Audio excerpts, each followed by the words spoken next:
كلا إذا بلغت التراقي وقيل من راق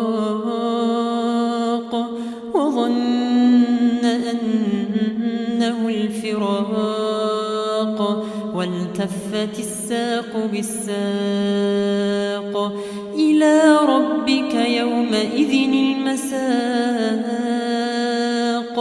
فلا صدق ولا صلى ولكن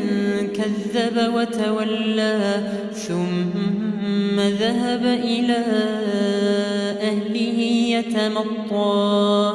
أولى لك فأولى ثم أولى لك فأولى أيحسب الإنسان أن